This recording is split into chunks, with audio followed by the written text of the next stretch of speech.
Jackie, njye mbonye imiriro kuri ayiji ivuga yuko umusheri wawe mushya cyangwa se fiance wawe mushya ari umuntu witwa Benovio. Fiance wuhise Umugabo mwenda kuzarushinga kayuko ari Benovio. ase mwana mwagiye mushaka amakuru neza Inyuma yuko mwari mwarashwana. Ubwo uri kunshaka iki mwana? Jackie, post irahari mwakoraboratinze wowe nawe. Nahise ibyo ni ibyadanje. Ni ukwiyunga ko mwari mwarashwanye cyangwa se n'umusheri wawe kano kanya. Amakuru nguhaye. Namakuru mayi. Namakuru nguhaye. Hakari na hanumvishe ngo ari video ngo zigiye gushyirwa hanze agacurama ko umuntu witwa Benovio na Jackie. Namakuru nguhaye. Jackie, subiza kano kabazo. Nago nkwitabye. Banza subiza kano kabazo. Yesu nongeye kugusuzanywa n'ikaze kwa kanze subscribe kuri YouTube channel bayita Era Nation TV. Njye nitwa King Era Rwanda, yitubona mu biganiro bitandukanye binyura kuri YouTube channel Era Nation TV. Ikintu gusaba ni kimwe, kandi subscribe, like, share na comment. Nkunda kubabwira buri munsi mw'abantu mwe ngo kano gacano sakanje ahubwo nak'abanyarwanda nakawe nakanje nakuriya bivuze ngo musupporting kugira ngo ibintu bigende neza, n'umuhungu ajye yicara kuri kamera aziko ibintu bimeze fresh nta kibazo gihari. Mw'abantu mwe mu mihanda hari inkuru nyinshi cyane yuko no witwa Yamano yamaze kuba yasubiza abantu barimo baravuga yuko ashobora kwa ari video z'ubusambanyi ashobora kuba yarakoze bamukamera. Ikindi kintu, inkuru y'umuriro mw'abantu mwe, iyi ni breaking, nta muntu numwe wari wayishyira hano kuri YouTube, ni y'umuntu witwa Benovio wari umaze igihe kinini abanye nabe n'umuntu witwa Jackie muri ino mihanda batanacana uwaka, naho bahuriye buri umwe ahanyuza amazi cyangwa se umuriro, bitewe nuko uwitwa Jackie bivugwa yuko ashobora kuba ari ukuntu ajyanye witwa Benovio mvuto. Ayo makuru aho ntabwo mwari muyazi. Reka King Era ndeba kure cyangwa se umupfubuzi wa showbiz nyarwanda aze abishyire hanze. Ni nyuma yuko uwitwa Jackie nyuma yuko ashatse umugabo bazabana cyangwa se bagiye guterera neve, atweretse fiance bari kuzabana, nyuma yo bakaza gushwana, uno mugabo witwa Steve agahongera ku muntu witwa Benovio akagenda bagakora ibiganiro by'imiriro myinshi, bikaza kurangira abanyamakuru bakoze kuri iyo nkuru bamwe na bamwe batawe imvuto bitewe nuko uwitwa Jackie ari amadega yakoze yo kujya gushyingura impeta ndetse no kwandarika umugabo. Mw'abantu mwe bivugwa yuko bari bagiye kuzajya gute kuzarushinga. Kuri uno mugoroba basohotse amafoto menshi na post zitandukanye z'umuntu witwa Benovio n'umuntu witwa Jackie, bigaragaza yuko witwa Benovio ari umugabo noneho navuga ngo ni mushya cyangwa se ari umugabo wazaza w'umuntu witwa Jackie. Ese Jackie runo rugazarushinga cyangwa se umuntu witwa Benovio umuntu witwa Jackie azamushobora? Mw'abantu mwe aya nta magambo nshobora kuza nkavuga njye cyangwa se nkabivuga iraho ngaho nta fagiti nake, gusa post ziba zagaragaye. Ariko nanone biba ari ngombwa tugendere ku bintu cyangwa se tugendere ku mujyi wa ba nyirabyo cyangwa se abantu babyishyiriye hanze, twumve isi ubundi bihagaze gute.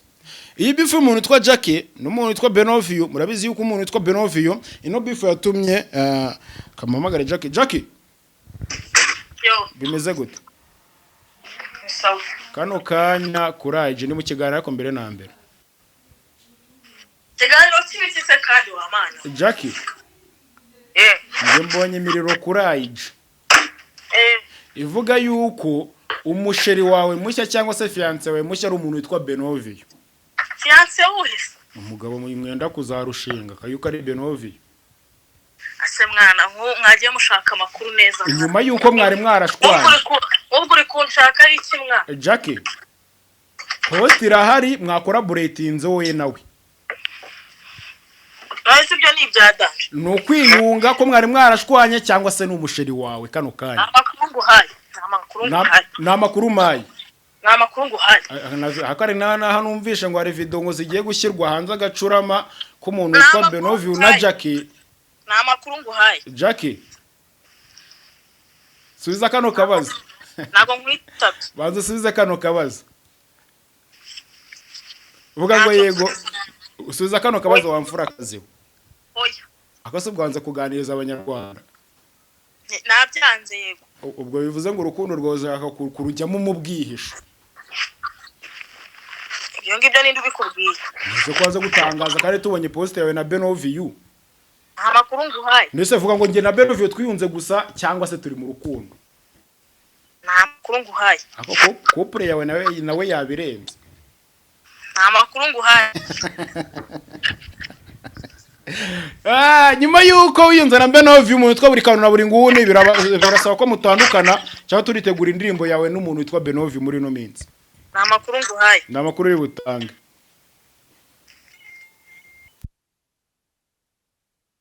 Kazewe. Ivuze ngo umuntu witwa Jack yanze kugira ikintu atangaza ariko biranasobanuye yuko post ye n'umuntu witwa Benovie imaze kuba yajya hanze igaragaje yuko ni post bari bahuriye ni collabo kwa ngundi ni Jack na postinze by the way yaga collabo witwa Benovie byari bimaze iminsi bivugwa yuko badafitanye umubano cyangwa se badacana uwaka muri no mihanda aho twanye post yabo ndetse nabo bakomeje guposta ngwanditseho ngo ni sheri we muri kino gihe cyangwa se ni umukunzi we mushya nyuma yuko umuntu witwa Jackie amaze kuba yatandukana n'abagabo batandukanye mw'abantu mwe na nyuma yuko yatandukanye n'uwitwa Steve amushinza yuko atarashoboye akazi kaye na hehe ibyo nabona bigaruka nago bindeba tumaze kubona yuko uwitwa Benovie ari bagiye ko bakipanga akazi muri uno mwandiko w'urukundo ese umuntu witwa Benovie bino bintu azabishobora cyangwa se ari mu kigare nawe azagira bamubwira ati burya ntacyo wari ushoboye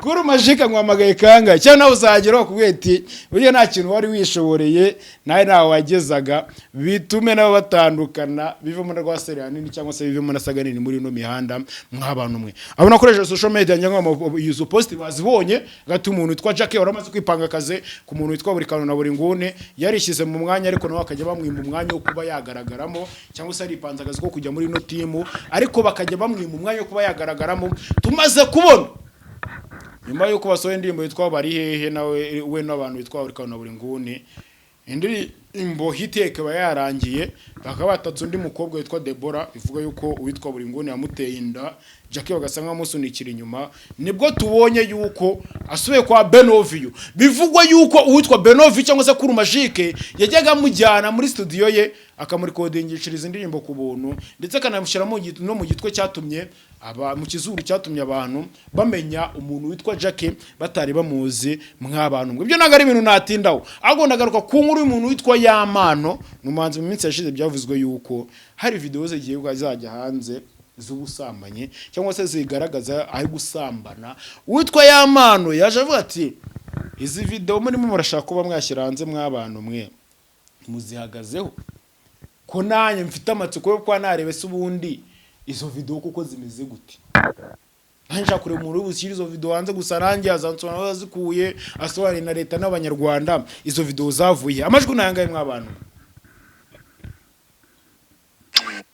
umuntu witwa Yamano ukambwira ngo ufite video yanjye ubwambure bwanjye ubutangiye kwanza kutuma njya muri byinshi bitari na ngombwa kuko sinumva ukuntu waba ufite video yanjye ubwambure gusa uyifite nkandi mpamvu barabikajije n'itegeko barabizi gufata ibintu by'umuntu ukabishyira hanze noneho ubwambure bwe ni amakosa akomeye cyane ahanwa urumva ntacyo nabikora kuko urumva ntiwamenya ngo ninde nyiribaya ushobora kumenya nyirabayazane ariko ukayoberwa aho biri kuko umuntu ashobora kugutega kamera abantu byo ndikubwira ngo tubana n'abahetazi ugasanga umuntu ari impande zawe kuko ubwo gusa ategereje ngo ugwe muri manka gusa kurireho arire mu bibazo byawe rero icyo navuga ni uko bafata amafoto y'umuntu atandukanye bakarema video y'uburyo bashakamo negereje rero nanjye kuyibona ngo ndebe ngo ni ibiki iyo video meze nigeze koko ni byose koko ibyo ntaramenya ariko uwiraza gusohokaho baransobanurira nawe aho yayikuye anasobanurire ubutabera aho yayikuye nyine nanjye mbyumve n'abanyarwanda babibonereho yego bishimira kubona bateje ni amajwi y'umuntu witwa Yamano avuga ati abo bantu batangaje ko video zanjye zishobora kuba ziri hanze ntibazishyire hanze ndebe ari ibintu umuntu ashobora kuba yakora mu bwisho bwe ariko bitabukuye yuko umuntu yanabibonaga bishyire hanze mw'abantu mwe indi nkuru ndasorezaho niyo umugabo witwa Nopuja nyuma yuko tubonye uwitwa umuntu witwa Coach Gayeri atangaje ko agiye kuba yazana uwitwa Chris Brown mu gihugu cyo mu Rwanda akamukoresha igitaramo bidateye kabiri. Twabona uwitwa Ken Solo aseze muri 155 AM nyuma yuko uwitwa Rose Karena yamaze kuba yasezera muri Norebo. Twabona yuko icyitwa 155 AM irimo iragenda isenyuka. Nanone amakuru ahari akavuga yuko uno mwaka urarangira n'uwitwa Element Ere atakibarizwa muri Rebo, bivuze ngo barabasigaranye mu producer nka Compressor bakasigara n'umuhanzi ari Bruce Melody. Bivuze iki? Bivuze ngo Rebo bwayo 155 AM iri muri marembera irimo iragenda isenyuka. Nyuma yuko atangaje yuko ashaka kumara witwa Chris Brown mu gihugu cyo mu Rwanda, uwitwa Muyoboka yagize ikintu atangaza. Aravuga ati ikintu tukeneye muri gihugu cyo mu Rwanda ntago dukeneye umuntu nka Chris Brown. Ahubwo nimba coach gare amafaranga yo kuyafite, gerageza uyashore muri talent z'abana b'abanyarwanda, uyashore mu gupromoting imiziki y'abahanzi bari muri 155 AM kugira ngo music yabigire kure ku rwego byibura mu kwezi kumwe, kwa tubona abanzi b'abanyarwanda ku rwego rwa Diamond cyangwa se n'abanzi barenze, aho kugira ngo umanure umuntu nka Chris Brown aza kubita igitaramo kibiwera igitaramo cy'amateka ariko asiga abana b'abanyarwanda cyangwa se abanzi b'abanyarwanda nta hantu na hamwe bazwi. Bivuze ngo ashobora kuza mu gihugu cyo mu Rwanda agareka kugwa amafaranga nta rukundo rundi, kaza gukora igitaramo ukinjiza ukanunguka cyangwa se ukanahomba, byose birashoboka, ariko agasubira iwabo mu gihugu cyo mu Rwanda music nyarwanda n'ubundi kiri kuri rwa rwego rusanzwe. Nibwo twabonye uwitwa Nopuja, ndavuga yuko ngo ni umugabo w'umuhanga cyangwa se n'umugabo utekereza business ziri hejuru, niwe nyiri Country Record. Nye Country Record niyo zamukiyemo uwitwa Element, izamukiramo uwitwa Producer Keze, izamukiramo uwitwa Koze, izamukirwamo n'uwitwa Package. Kano kanya akaba afite na radio yitwa Country FM iri mu karere ka Rusizi. Nyuma nibwo yaje no yandika ku mbuga nkoranyambaga amagambo agira ati abirirwa biyitirira ko bagize byinshi bakora muri music industry, ubwo ni muri industry ya music, nibo ahubwo bafashe runini muharindimuka ha music yacu. Ni abanyamatiku inda nini, abacancuro barema inzangano, barema inzangano, ikindi kintu barirarira, bagenzwa no gusenya, baranira ibyubahiro, bashaka amarongo, hagowe ababishinga. Bivuze ngo music nyarwanda ari ikuntu umuntu aza akayishoramo ariko atagamije yuko wende yakinjiza cyangwa se azamura mu music nyarwanda, ahubwo hari amarongo runaka akeneyemo.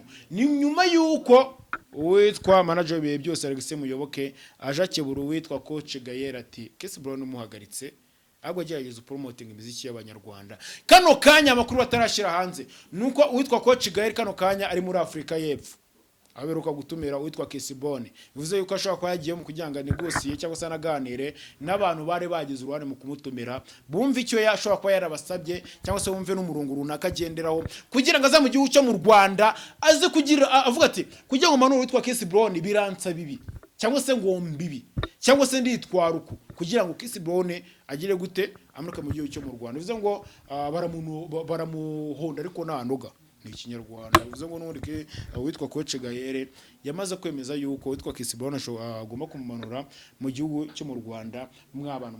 Ntago navuga byinshi, yara makuru arimo aratambuka no hirya no hino mu gihugu cyo mu Rwanda. Ari King Era Rwanda, mukandi subscribe kuri YouTube channel Era Nation TV. Nagari yanjye ni y'abanyarwanda bananshi bagiye batandukana n'abantu bakomeje gusupportinga no YouTube channel. Ndabashimiye mwabantu mwe, hari gihe tuzicara ahantu hamwe tukanywa gacupa ngabashimira. Bize ngo mukomeze mukande umubyo ndeho niko Murundi yavuze. Yana King Era Rwanda. Jobless.